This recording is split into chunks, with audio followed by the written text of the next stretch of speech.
Hello guys, मेरा नाम है रवि। स्टडी ग्लो में आपका बहुत बहुत स्वागत है।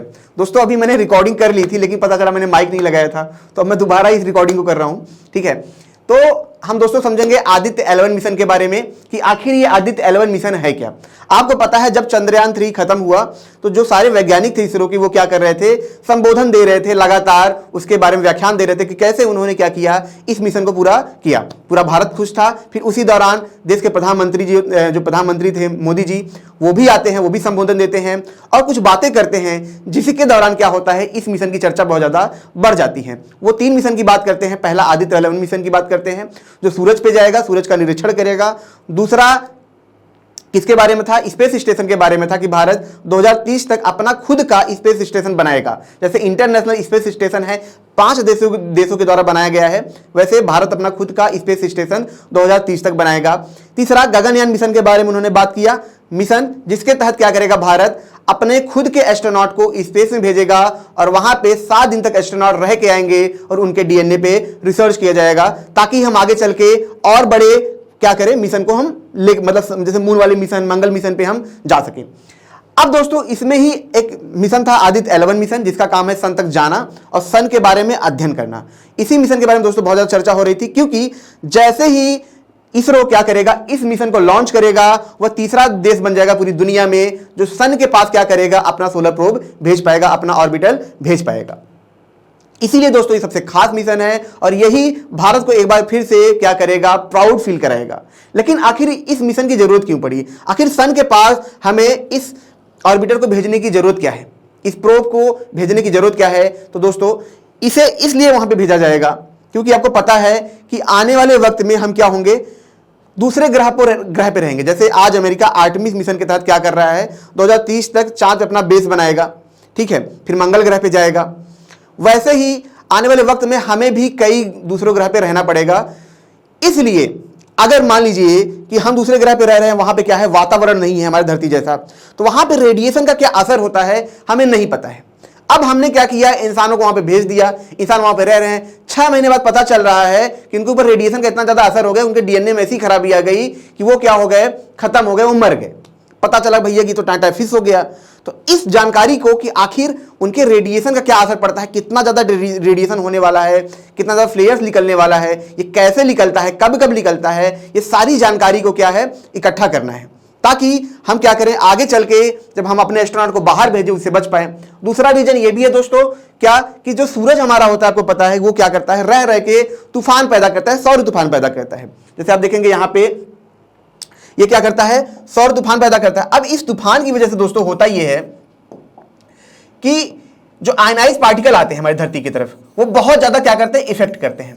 हमारी धरती इसलिए बच जाती है क्योंकि हमारे धरती के चारों तरफ क्या है दोस्तों, मैग्नेटिक फील्ड है। यहां पे आप देखेंगे इसी मैग्नेटिक फील्ड से जो तूफान के द्वारा कण आते हैं, यहां पे जो आयनाइज कण आते हैं वो रोक लिए जाते हैं। जब ये इसको रोकते हैं तो आप देखेंगे और मतलब जो काफी मतलब लाइटिंग कलर पैदा होता है वो यहीं पे पैदा होता है। लेकिन आप देखेंगे जो सैटेलाइट होती है, जो काफी धरती से दूर होती है, वो इससे बच नहीं पाती है। और जो आयनाइज पार्टिकल आते हैं वो इतने ज्यादा स्पीड में होते हैं कि जब इनसे टकराते हैं तो हमारे जो सैटेलाइट हैं उनको बहुत बड़ा क्या करते हैं, एक धक्का देते हैं। और कभी कभी जो आयनाइज पार्टिकल आते हैं, हमारे सैटेलाइट का जो सर्किट है, इलेक्ट्रिकल सर्किट सिस्टम है, उसको भी पूरी तरीके से खराब कर देते हैं। अब अगर हमने क्या किया, वहां पे प्रोब भेजा, ठीक है, अपना आदित्य 11 मिशन वहां पे भेजा। अब वो जाता है वहां पे, हमको पहले ही बता देता है कि भैया इस तारीख को इतने दिन आने वाला है। हमको बहुत टाइम 5-6 महीने पहले पता चल जाए और पता चले तूफान बहुत तगड़ा है जिसकी वजह से हमारे सारे सैटेलाइट खत्म हो सकते हैं, तो हम क्या करेंगे, उन सैटेलाइट को वहां से हटा सकते हैं। दूसरी चीज कि कभी कभी ये फ्लेयर्स बहुत खतरनाक निकलते हैं। अब मान लीजिए कि अगर सूरज के अंदर कुछ ऐसे फ्लेयर्स हों, ऐसे तूफान हो जो इतने बड़े हों कि हमारी धरती को भी वो खत्म कर सकते हैं, लेकिन उन्हें आने में काफी ज्यादा वक्त है, 200-300 साल, 400 साल, 500 साल, 1000 साल का भी उन्हें वक्त है, या 1 लाख साल का वक्त है। तो ये हमें बहुत पहले से ही पता चल जाएगा कि हम क्या होने वाले हैं, खत्म होने वाले हैं इन फ्लेयर की वजह से। जिसकी वजह से क्या होगा दोस्तों कि हम प्लान कर पाएंगे, हमारे पास एक मौका होगा। नहीं तो पता चला ऐसे पिचकारी की तरह यहां से निकला, पता चला हमारा काम खत्म हो गया। तो इन सब बहुत सारी चीजों के लिए दोस्तों क्या हुआ है, इस मिशन को लॉन्च किया जा रहा है। जैसे नासा ने भी इसीलिए किया, ठीक है, और ईसा ने, जो मतलब यूरोपियन स्पेस एजेंसी, उन्होंने भी किया। तो अब तीसरा देश भारत बनेगा जो ये लॉन्च करेगा। और पता है इसरो हमेशा सक्सेसफुल होके ही रहता है, बहुत कम चांस होते हैं कि उनके मिशन सक्सेसफुल ना हो, वरना जो एफिशिएंसी है वो भारत से बेटर किसी के पास है ही नहीं। तो आखिर ये आदित्य L1 मिशन क्या है, इसको भी हम थोड़ा समझेंगे, ठीक है दोस्तों, और समझेंगे आखिर ये कैसे काम करेगा। लेकिन उससे पहले दोस्तों मैं आपको ये बता दूं कि हर कोई, आपको पता है, एग्जाम की तैयारी करता है, हर किसी से ये उम्मीद की जाती है कि आप क्या करो, एग्जाम क्रैक करो, आप फर्स्ट आओ, आप सब कुछ करो। लेकिन कुछ बच्चों का जो होता है, जो एफिशिएंसी होती है वो बहुत कम होती है, क्योंकि उनका जो माइंड होता है पढ़ने के दौरान उतना ज़्यादा काम कर नहीं पाता है। लेकिन दोस्तों रिसर्च में पाया गया है कि जब कोई इंसान फ्लो के स्टेट में होता है, मतलब एक माइंड के ऐसे स्टेट में होता है जिसको फ्लो बोला जाता है, उसमें क्या होता है कि उसकी जो कैपेसिटी होती है वो 5 गुना बढ़ जाती है, 5 टाइम बढ़ जाती है। तो इसीलिए दोस्तों हम ये फ्लो का कोर्स भारत में लाए हैं, ताकि जो स्टूडेंट हैं उनकी रियल में हेल्प की जा सके और वो कम टाइम के अंदर बहुत ज़्यादा वो पढ़ सकें, याद कर सकें, सोच सकें, उनकी एफिशिएंसी बढ़ सके। दोस्तों यही कोर्स लोग बाहर लेने जाते हैं, लाखों रुपए खर्च करते हैं, लेकिन इसी कोर्स को मात्र हम 299 में इंडिया में लाए हैं, अगर आप फ्लो 25 कोड आप यूज करेंगे। अब दोस्तों आदित्य L1 मिशन की बात हम कर लें तो यहां पे दोस्तों क्या होगा कि धरती से आप देखेंगे यहां पे प्रोब भेजा जाएगा। वो कहां पे होगा, उसका नाम L1 क्यों रखा गया है, क्योंकि ये कहां पे होगा, ये लैग्रेंजियन पॉइंट पे होगा। कौन सा पॉइंट, लैग्रेंजियन L1 पॉइंट। मतलब अगर धरती या सूरज से देखेंगे तो इसके कितने हैं, लगभग 5 पॉइंट हैं। यहां पे देखेंगे L1 है, L2 है, L4 है, L3 है और L5 है। तो यहां पे जो दोस्तों जो L1 पॉइंट है, ये कौन सा पॉइंट है, ये ऐसा पॉइंट है जहां पे जो ग्रेविटी है वो क्या है, न्यूट्रल है। मतलब न्यूट्रल का मतलब न तो अब ये धरती के पास जा पाएगा, न ये सूरज के पास जा पाएगा। बात समझ रहे हैं, ना ये धरती के पास जा पाएगा, ना ये सूरज के पास जाएगी, ये बीच में से फंसा रहेगा। और धरती जहां जहां ऐसे घूमती रहेगी, ये इन्हीं पॉइंट पे ऐसे घूमता रहेगा। मतलब आप समझ रहे हैं कि ये क्या होगा, ना अपनी जगह खिसकेगा, ना इधर उधर जाएगा, बस ये इसी पॉइंट पे स्थिर रहेगा और ये क्या करेगा, लगातार सूरज का निरीक्षण करता रहेगा। दूसरी इस पॉइंट की खास बात क्या है दोस्तों, इस पॉइंट की खास बात यह है कि यहां पे क्या है कि ये लगभग धरती से, आप ध्यान देखिएगा, यहां से लगभग 1.5 मिलियन किलोमीटर के आसपास है, मतलब लगभग 15 लाख किलोमीटर दूर है। अब आप देखिए जो सूरज, जो चंद्रमा की दूरी है वो कितना है, लगभग 4 लाख किलोमीटर के आसपास है।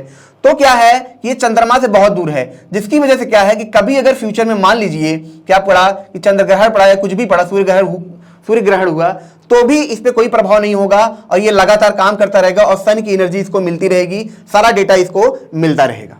इसीलिए इसका नाम L1 रखा गया, क्योंकि ये क्या है, धरती के काफी पास भी है और ऐसी जगह पे है जहां पे ये क्या होगा, स्थिर होगा, जिसकी वजह से इसको फ्यूल खर्चा नहीं करना पड़ेगा।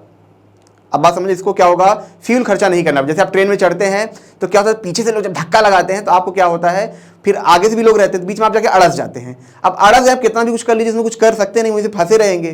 तो वैसे ही ये यहाँ पे जाके अड़स जाएगा और यहाँ पे फंसा रहेगा और ये क्या करेगा, जहां जैसे धरती घूमेगी चारों तरफ, ये अपने इसी पॉइंट पे सन का क्या करेगा, काम करता रहेगा। और ये लगभग 24 घंटे तक लगातार इस पे काम करता रहेगा, लगातार इसकी जो इंफॉर्मेशन है लगातार लेता रहेगा और धरती को देता रहेगा। ये इसका पूरा काम है दोस्तों। इसका जो बजट है वो लगभग अभी $49 मिलियन के आसपास बताया जा रहा है।